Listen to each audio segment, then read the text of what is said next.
Hello, my name is Clement Kalonga. I'm a Humanitarian Program Coordinator for Oxfam in Malawi. And I'm here in Bangkok as part of the Malawi delegation as an NGO representative.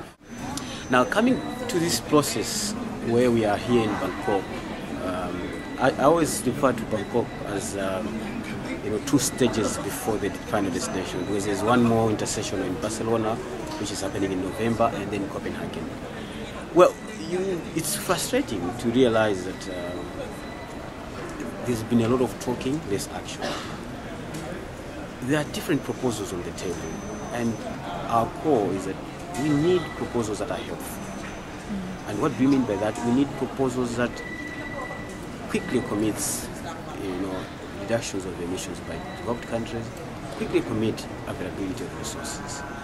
And the progress is slow because we, the technical people that are here, don't have in mind sometimes the poor people that are suffering the impacts of climate change. And if you see some of the negotiators, from countries like the US, Canada, Australia, you tend to wonder whether they see or whether they have compassion for the people that are suffering the impacts of climate change now. I think this is not time to keep talking.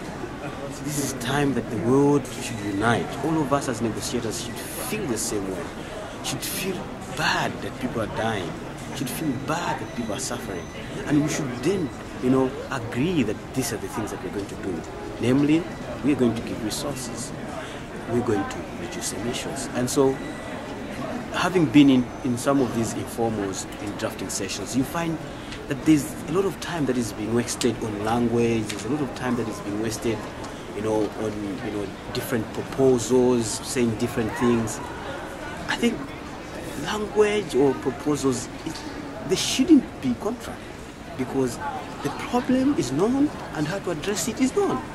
I think there have been a lot of reports that have been written, and so I'm calling for the rest of the negotiators, especially in the developed world, to realize that it's no longer time just to joke and play around with this text. It's time to do actions. And I want to call upon citizens in the developed countries that we want to depend on you to put pressure on your leaders, to put pressure on your prime ministers or whoever is going to be in Copenhagen, so that they understand that there's the plight of poor people at heart, and we need to do something, and we need to do it now so that we can help to reduce the deaths that are coming out of droughts and floods, so that we can reduce the catastrophe that climate change is causing on the people in the poor countries.